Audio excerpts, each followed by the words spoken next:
Good afternoon, everybody. Hi, everyone. Hello, everyone.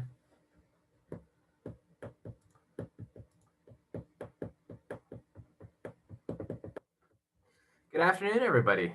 Hi, folks. Oh, got everyone. Hi, Tahira, Cheryl, Tanya, Michelle, Jalen, Newman, Kate. What's up, folks? How's it going? Long day? Good afternoon, Arpitha. Michael, what's up? Aaron, hey, how's it going, Aaron? Diana, work period today. No, we had a work period yesterday. Nice try. Good afternoon, Monica.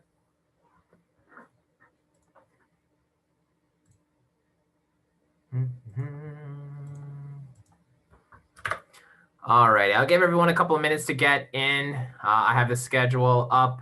We are on Tuesday, February 9th today. I have a couple of other things I want to talk about with everyone before we get started with our lesson. So at around 1:45-ish, or if we reach critical mass before that, we will get started.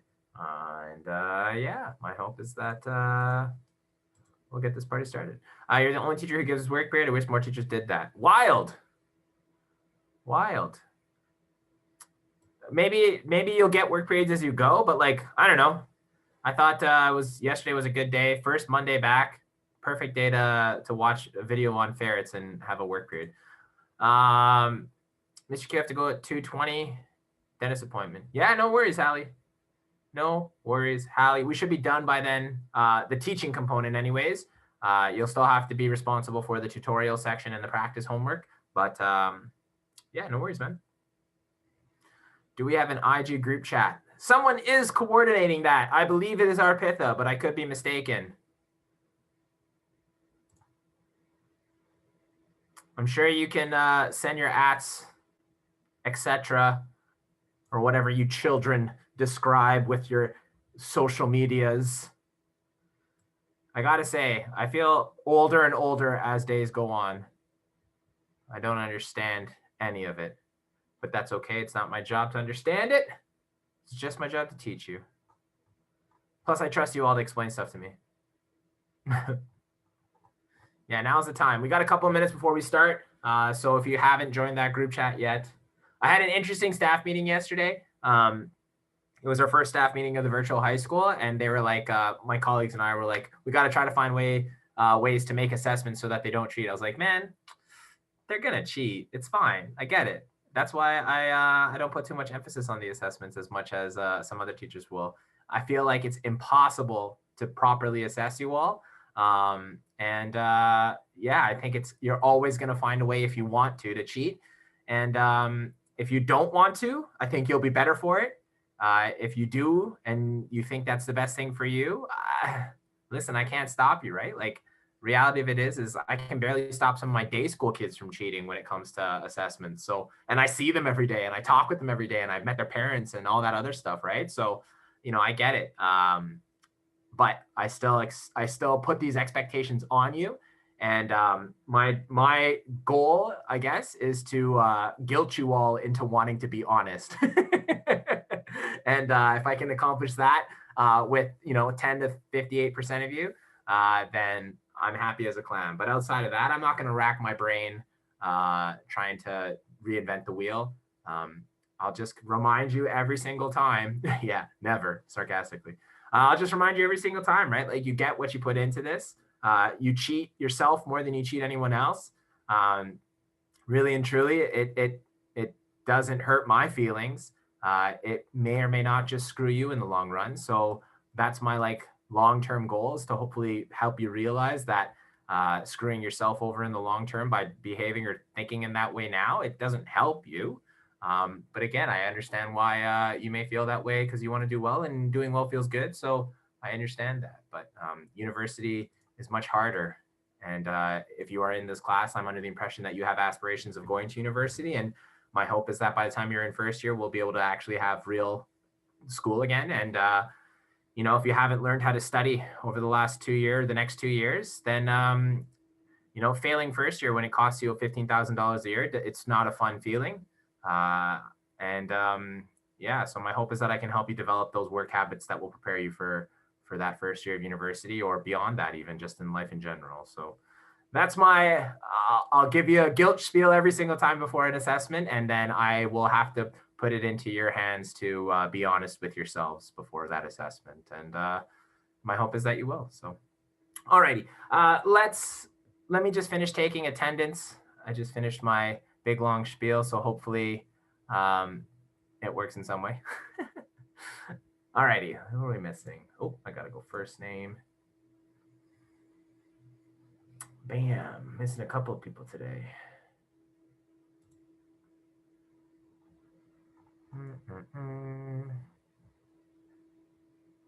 Audit.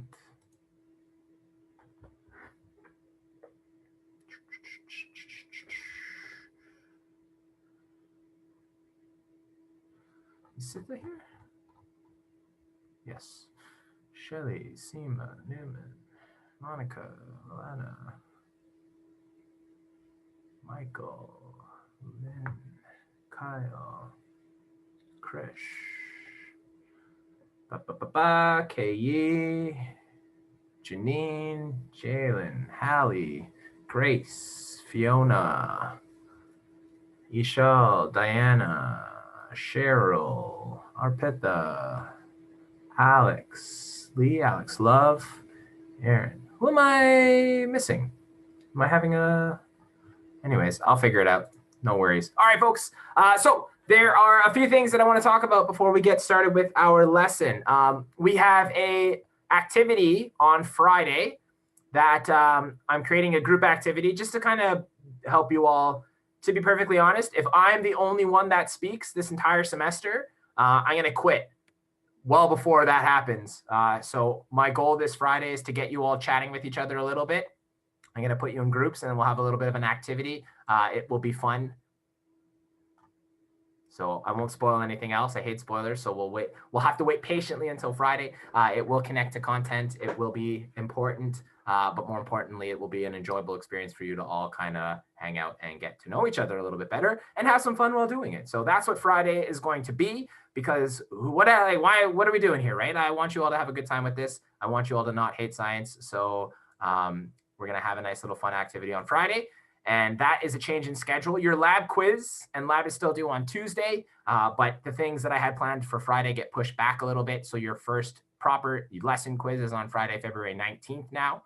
And then your unit test is still on the same day. I just reshuffled some of the other things, but that is the updated plan for this week and beyond. So Friday, I will say this, not warned, but I told all my other students, and I'll have that same preface again on Friday. Be ready to talk. Make sure your mic works. If those of you who are comfortable being on camera, that will be your opportunity once I put you into breakout rooms. So if you have access and are able to do so, please prepare for that, because it's going to be a bit more of a social activity. So be ready for that. Alrighty, getting ahead of ourselves there. Adit's here. Cripes. Who am I missing? I'm missing someone and I don't know. I'm 100% not turning my camera.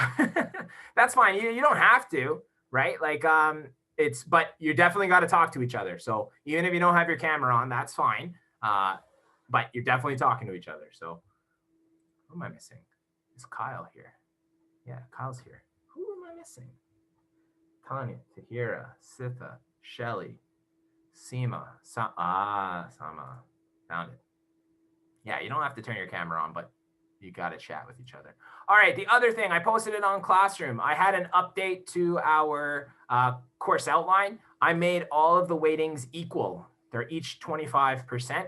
It doesn't impact you yet because we haven't had an actual assessment, but moving forward, it's just important for me to tell you that I've made that change. I'm dyeing my hair like Narcissia Malfoy, and my hair is orange, so do it. I mean, whatever, who cares? Part of being a teenager is being uncomfortable. You'll get used to it, or you won't. It's fine. Welcome to life. Dude.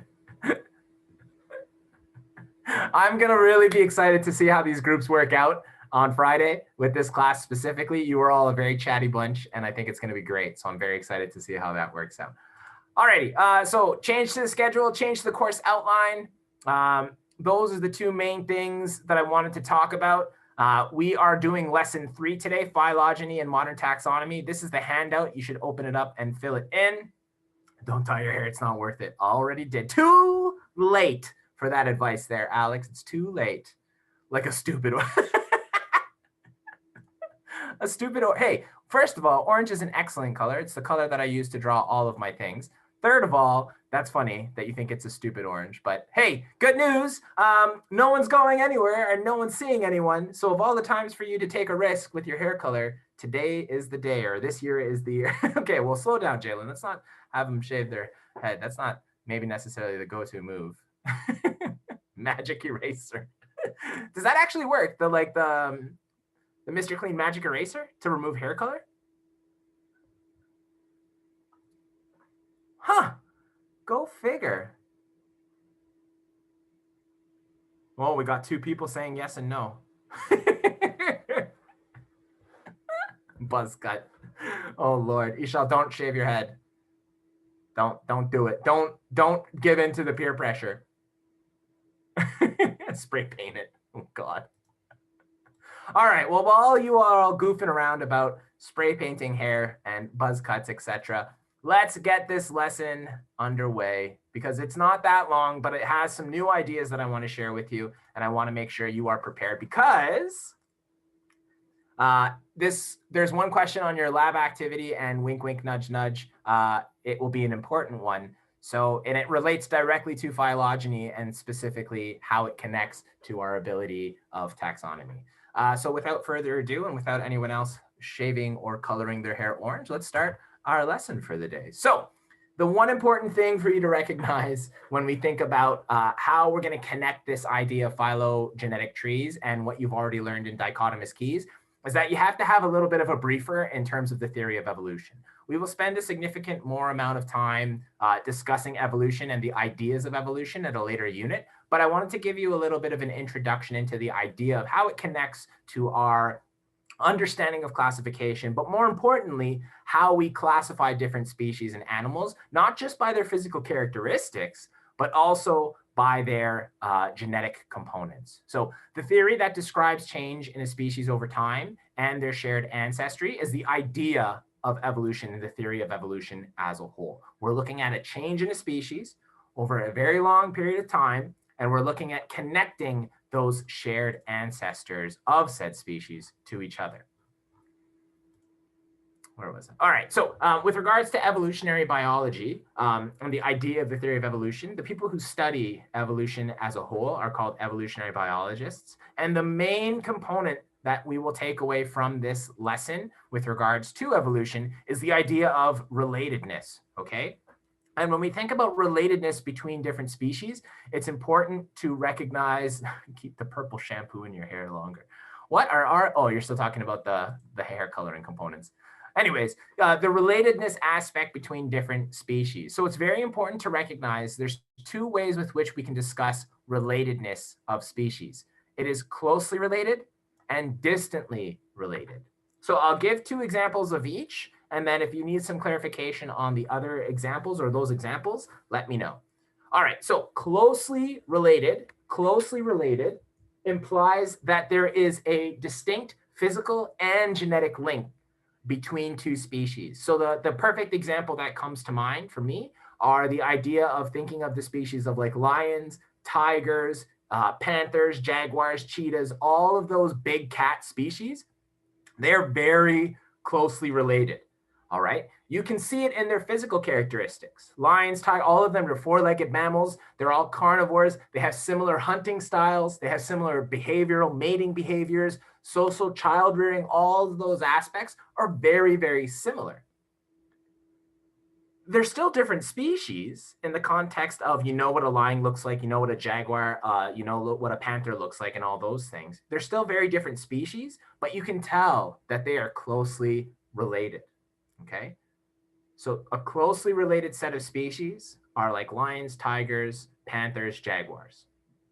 Okay, distantly related species are species that really you can't tell if just by looking at them, you can't tell that they're related. So a really good example is humans and mice.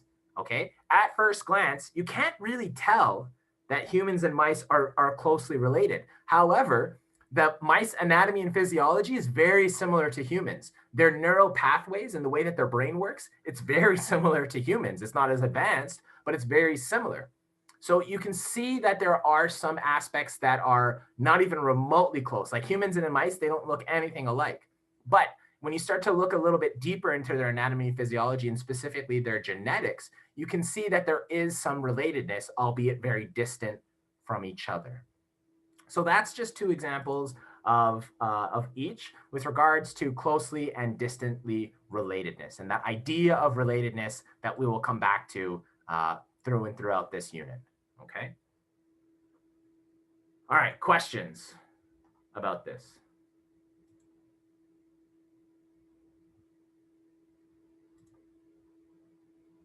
Besides purple shampoo. See people thumbs up if no, okay. Do people find it useful to use that like participants reaction thing? Like the check mark or the thumbs up or whatever? Or is that just like, okay, yeah, thank you, appreciate it. I'm just curious. It's a quick way for you to tell me that you don't have any questions or that you're okay. And if you do have questions, you just need to think about it. That's okay. We're going to spend a lot of time talking about this concept today. So it can always come up.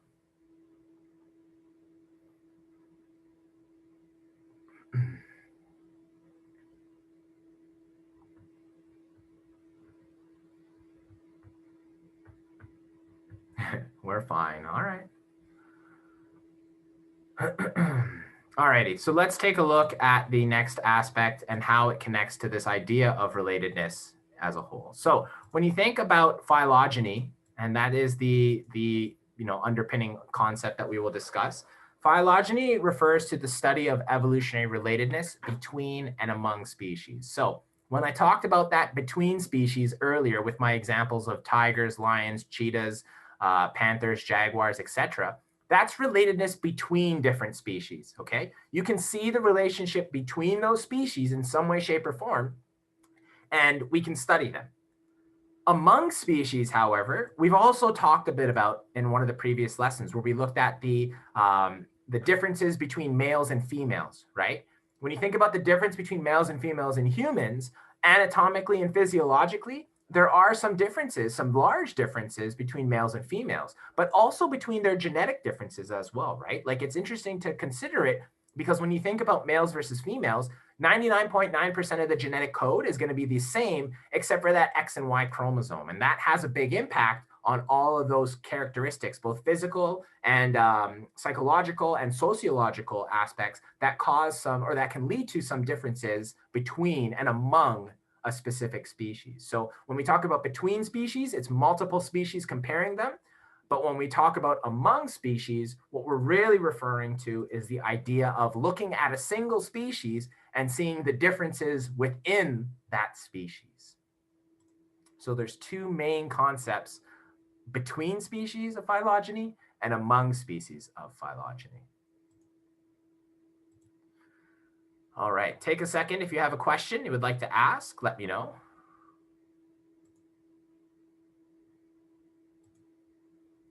You have to restart your computer? Okay, go for it, Diana. Back in a minute, no worries.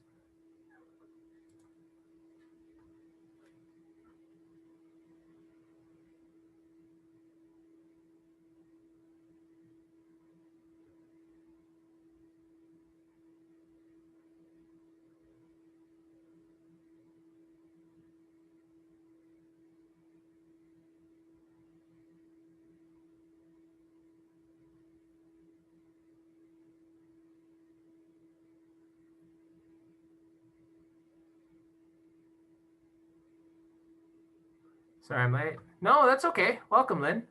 Glad you could join us.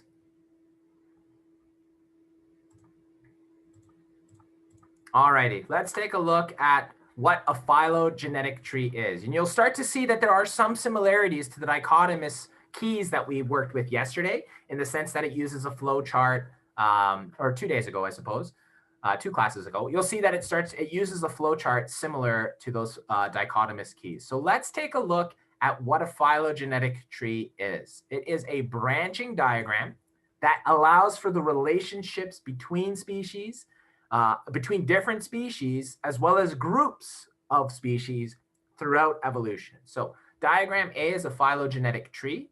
It starts at the bottom, and we have a couple of different things that we want to talk about with regards to this diagram. The first is the idea of a common ancestor, okay? A common ancestor allows for organisms to be grouped in a phylogenetic tree, and it's going to cause them to be related by that common ancestor. So when you look at this diagram, the common ancestors are all of the hearts. So where it branches, we see a common ancestor that connects the species that follow. And the evidence that supports this idea is found by organizing these species into different groups based on their physical similarities and differences, but also on their genetic code. So in this example, we have cats and humans that are very closely related. Even though they physically may not look similar, there are a lot of similar physical traits, as well as a lot of genetic traits that are similar.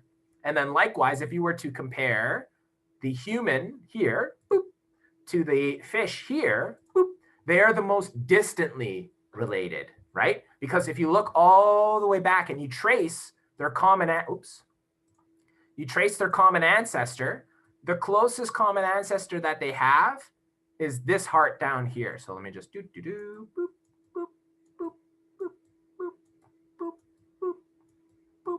So this common ancestor here is the most closely related common ancestor between that fish and human. And in order to get to that common ancestor, right, as you move backwards through time, it's a very, very, very far separated relationship. So they are very distantly related, whereas the cat and human are more closely related due to their connection of one common ancestor only. Does that make sense, the way that rolls out? The idea that common ancestors link species, and the more closely related they are, right? The more closely related that a species are, the less common ancestors they will have. That's the main gist of that statement. So when I ask a question like which species are most closely related, you could say the lizard or the goose, or you could say the cat and the human, right? Because each of them are separated by one common ancestor only. Whereas if you were to talk about the goose and the human, right? If you were to talk about the goose and the human, there's one common ancestor here and two common ancestors between them before you reach this common ancestor of similarity. So that leads to them being closely related, but not that closely related. And it's all in context of that common ancestor. Okay? So hopefully that makes a little bit more sense. You'll see as we move through the tutorial and some of the examples that it will hopefully start to be able to connect for you if you're not quite sure yet. All right, before we move on to those, before we move on to the idea of how we can organize things in a phylogenetic tree, we need to talk about some of the terms that are going to be important for us to understand. And one of those terms that I want you to recognize is that most recent common ancestor. I've said it a couple of times now, but this most recent common ancestor is the most recent organism that evolved into that modern day species. So, for example, the most recent common ancestor of A and B is there because at one point, that species here evolved and separated into a new group of two species. So that common ancestor here is the most recent common ancestor of the species that come after it. In this case, A and B. Boop, boop. All right. So the modern day species or species of interest, this is the species in the form that we see them today. So anything that is either at the top or the rightmost with regards to that species group, that's your present day species or the modern day species. And this is the way we see them today. All right, let me get my attendance in. Osama, I think, yeah.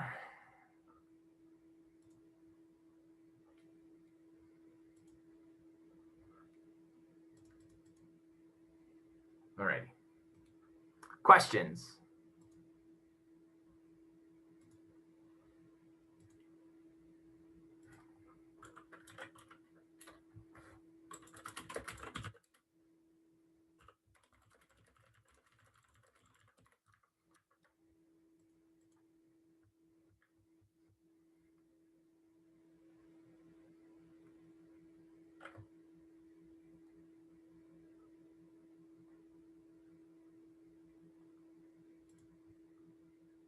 No questions, eh? All right. Hopefully that makes sense. Let's start to look at some examples of how it connects to some ideas that you're going to need for your activity. So the idea of what's called clades. Clades are a taxonomic group that include a single common ancestor that is your focal point that you're connecting everything else to it, as well as all of its descendants afterwards. And I'll go over a couple of examples on how to determine what those are, because we're kind of in control here with regards to how we form our clades, because clades can be small. It can include a very small number of species with a single common ancestor, or it can be very large. It can include many different species who share a more distant common ancestor. So the common theme here is that there's still one single common ancestor that we are using as our focal point. However, as you see that it can be either small or large depending on which common ancestor we pick. All right. So a single common ancestor species as well as all of the descendants. That's what helps us to form what's called a clade. And it's just a way to organize species by way of a common ancestor.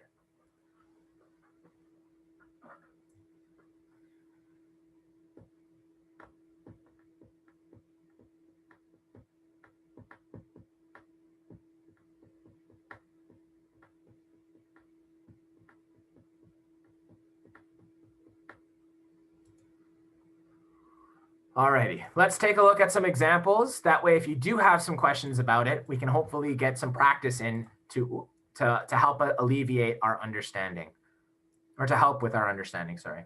Okay, so I'm gonna leave it as is, actually, I take it back. All right, I'm gonna give you a question. Let's look at this example here. So here we have a phylogenetic tree, okay? Here we have a phylogenetic tree. In this phylogenetic tree, we have 1, 2, 3, 4, 5, 6 species, okay? We have 6 species. And in that phylogenetic tree, the first, oh dear, my brain just, common ancestor, whew. The first common ancestor that we see here, it separates the lancelet from the rest of the species here by what's called a vertebral column. And all this is really just a fancy way of saying is that they have a spine. Okay. The second common ancestor that we see as we move, remember, this is moving forwards through time, right? This is moving forwards through time. Actually, I'll use the variable t for time. So as it moves through time, we see that common ancestors continue. And so this common ancestor here with that second heart separates lampreys from the rest of the species that come after it by way of having jaws. And then we see the tuna being separated from the rest of the species that follow it by way of 4 walking legs. Then we see the salamander be separated by way of an amniotic egg, meaning just an egg that's surrounded with amniocentesis. And then finally, we have the turtle and the leopard that are split or separated from a common ancestor where the turtle did not grow hair and the leopard did. So here we have 6 distinct common day or modern day species, as well as 5 distinct common ancestors. So my first task for you, for a little bit of practice and seeing if we understand what a clade is, I would like for you to form the smallest clade possible.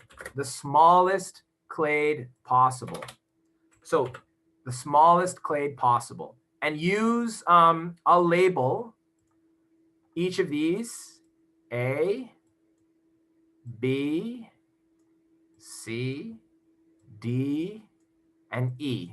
And you can use those variables to help you make the smallest clade possible. And then PM me your response, and I will see what the answers are, and I'll give you some feedback as we go. So the smallest clade possible using those variables that I assigned to that common ancestor.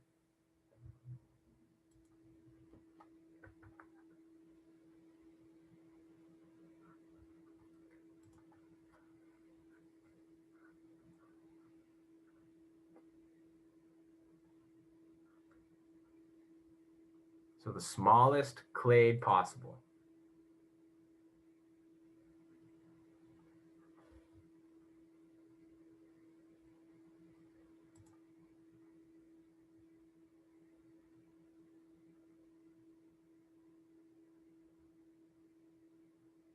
So the smallest clade possible. Do you understand what I mean by that question?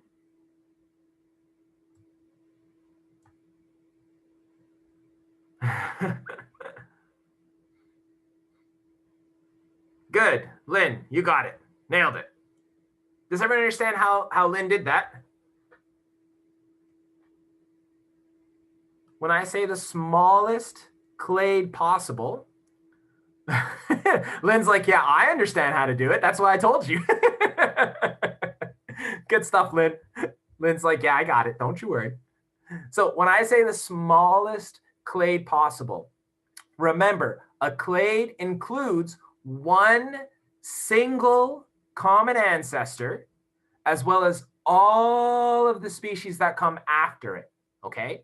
So the smallest clade possible is one where it has the smallest number of modern day species in it. And it's impossible to have a clade of one, spoiler alert.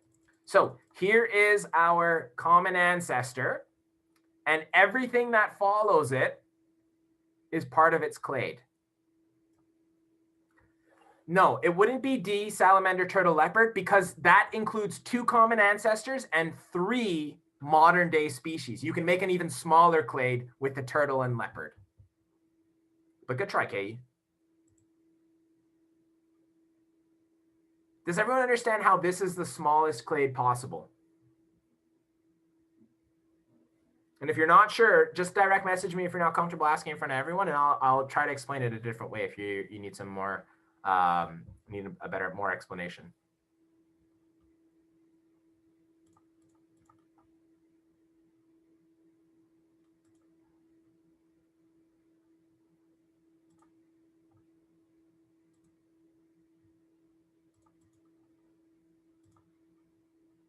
All right, no one has a question on that? Because then I'll get you the next level. Oops. All righty. So whereas before we had the smallest clade, now I would like for you, oops, come on now, go away. Now I would like for you to please, please make the largest clade possible. The largest clade possible. Okay, go.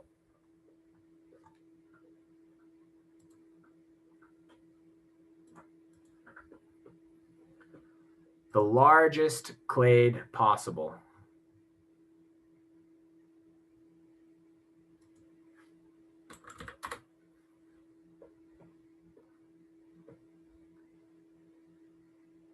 Good. Yay. Vertebral column, A, lancelet and all. Yeah. So your clade should look something like this, right? When you're drawing it out, it should look something like this, starting at A as your common ancestor, and then it includes everything that's connected to that common ancestor, right? Oops. It includes everything that's connected to that common ancestor and all of the predicated or preceding species that are involved. Beauty. All right. So my hope is that this makes sense because our activity, let's see, I didn't even check. Did anyone get it wrong? Not to throw you under the bus or anything, but just to help you out. No, okay. Everyone who's typed it out got it. If you didn't type it out, hopefully that makes sense why that starting at A is the largest possible clade, because it encapsulates every single one of the modern day species. And because there's no more species left to encapsulate, it is the largest clade possible. Would you say A, B, C, D, E? No, you don't have to. You could just say starting at A and includes all species up to leopard, turtle. You can list the species that it includes. Yeah, that's cool.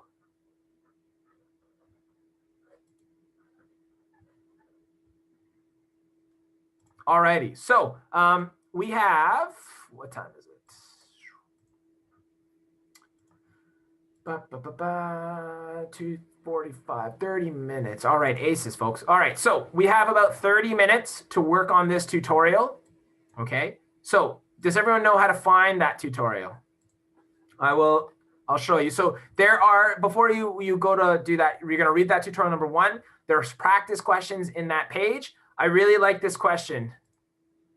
And to help facilitate how much I like this question, I've attached in the note itself, the blank document, I've attached a place for you to organize your thoughts around this question, okay?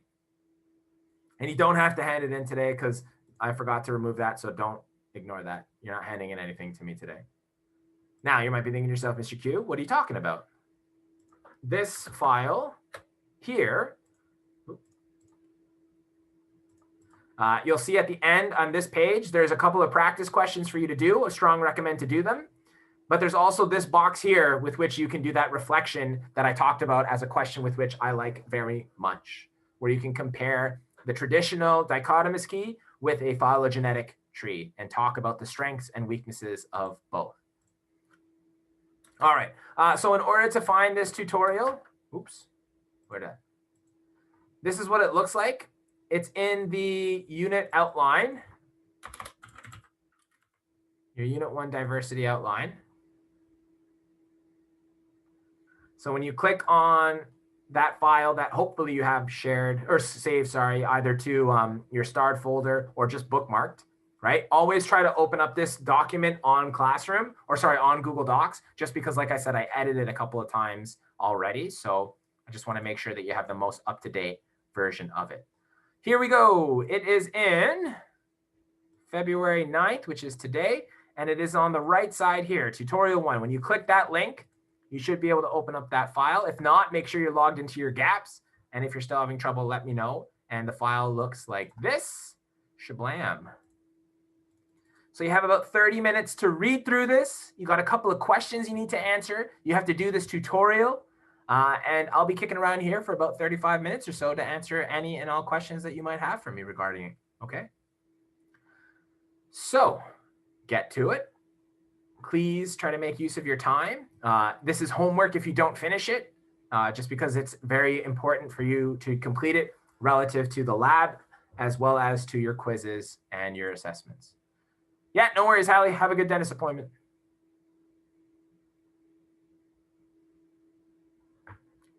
See you later.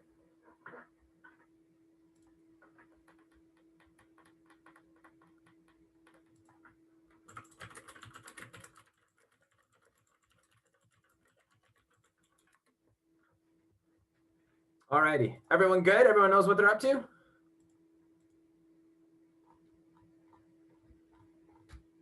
If you do, give me a wave in the participant, or a clap. Not a wave, it's a clap thingy. Click the clap button. Do you guys have the clap button in the reaction thing? Let's see, does anyone have it? Oh yeah, people are clapping. You're welcome. How do we do that? It should be in reactions or participants in the bottom tab of your Zoom Meet. It depends on which version. Yeah. Good, so far I'm the only one that's done it. Someone did it and then they took it away. Who did that? Put it back. How dare you?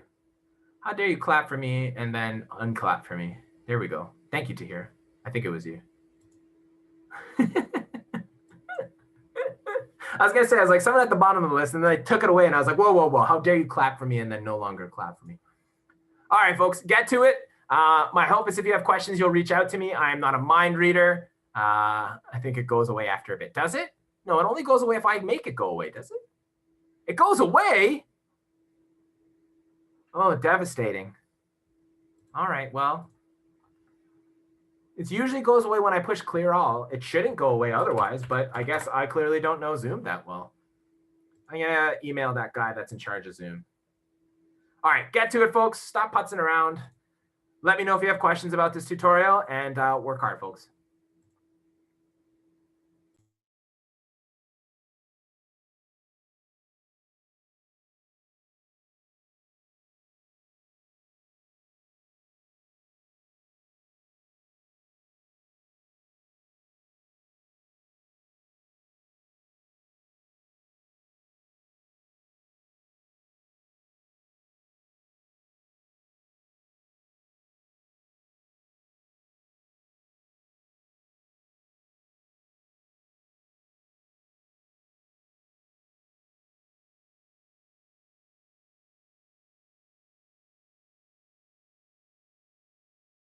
Yes, good question, Monica. I'm going to open up a breakout room because I have 2 new students I want to talk to some stuff about.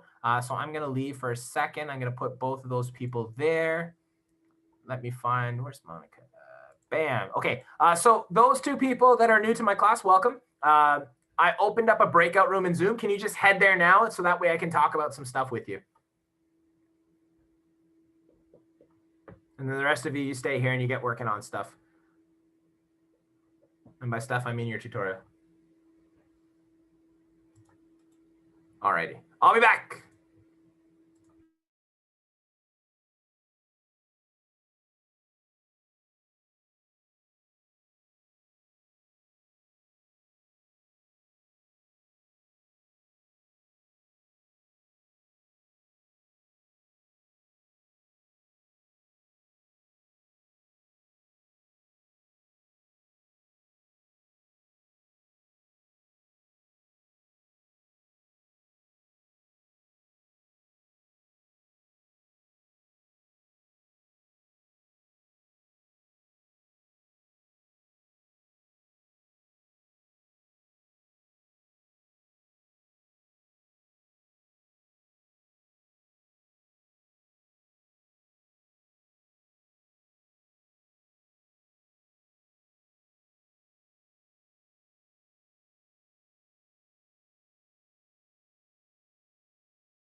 All right, folks, we're back.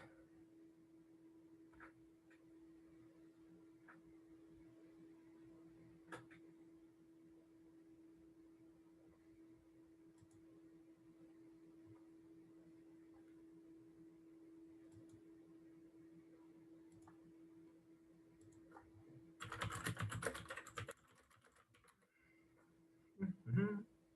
All right, folks, how's the tutorial going? Any questions so far or aces? No problem.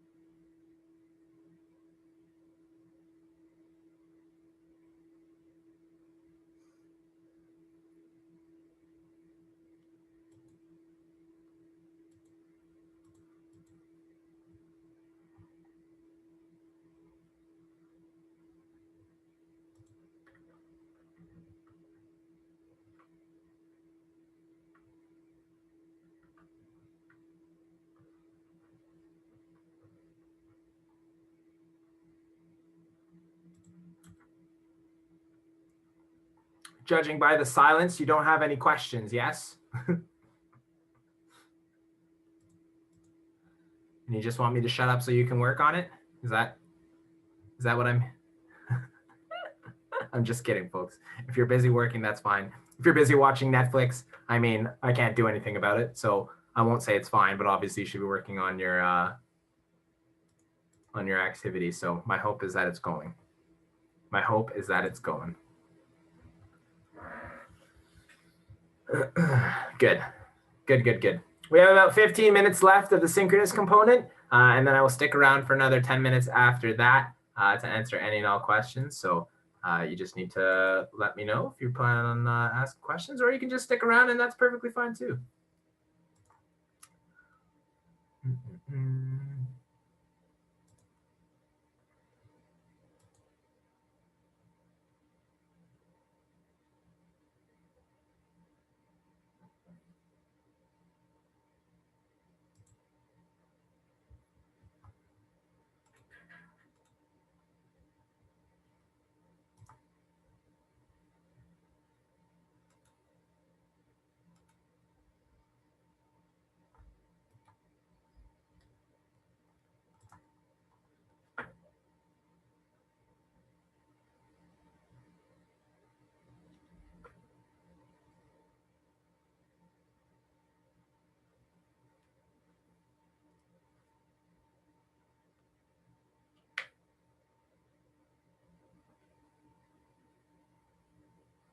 I have a question. Actually, if the trees are shaped that way, is it safe to say that all clades are in a triangle shape? Yes, they all will be shaped triangularly.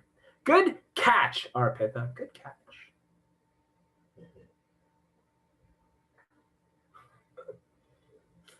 At this time of the day, I'm like so zonked out and tired that I'm the type of person when I get tired, I get more loud and like ridiculous. So prepare to get some of the best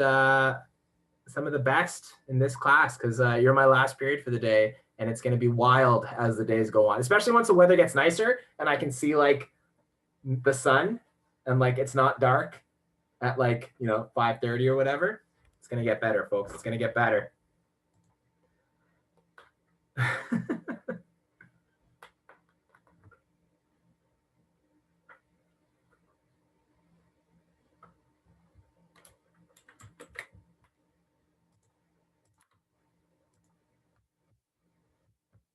That's going to be good, folks. It's going to be good.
Everyone okay?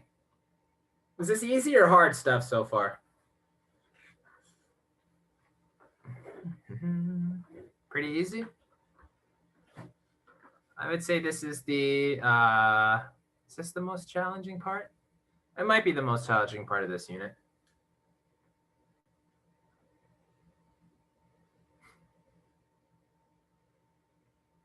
So that's good if it's going well. Happy to hear.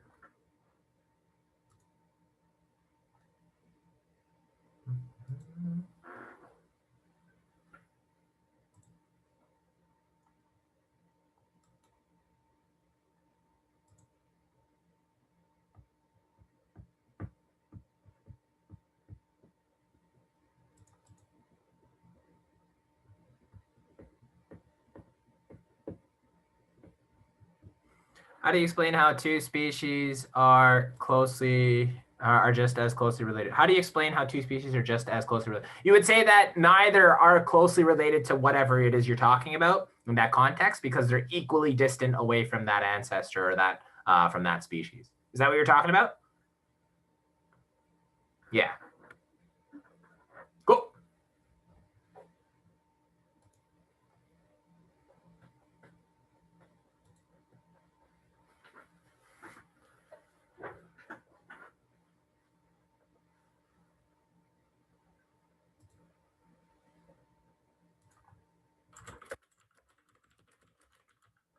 Yeah, no worries, Isha.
All right, folks, it is 2:45. My hope is that if you had a question, you would ask it. And if it comes up later, you can always send me an email and I will address it later or in class tomorrow. Outside of that, class is over for the synchronous part. If you want to kick around and answer or ask some questions for the last 10 minutes or so, you're more than welcome to. But if you're done with all of this and you just want to go outside and take a breath of fresh air, I strongly encourage that as well. Or if you want to put your phone device, whatever it is you use to learn on, down, maybe read a book, maybe go for a walk, get something into your eyes and into your brain outside of just staring at a screen all day. I know that's what I'm going to do. I'm going to read a book, and I will see you all tomorrow afternoon. I hope you have an awesome afternoon and evening. Work hard on your phylogenetic trees, and we'll see you tomorrow, folks. You take care of yourself. Bye, KU. Bye, Krish, Monica.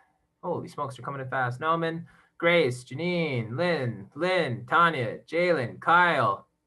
Did I get everyone? Yep. Aaron, later. Have a good one, folks. You're welcome to here. Take care. Arpita. Goodbye.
See you, Sitha. Have a good one.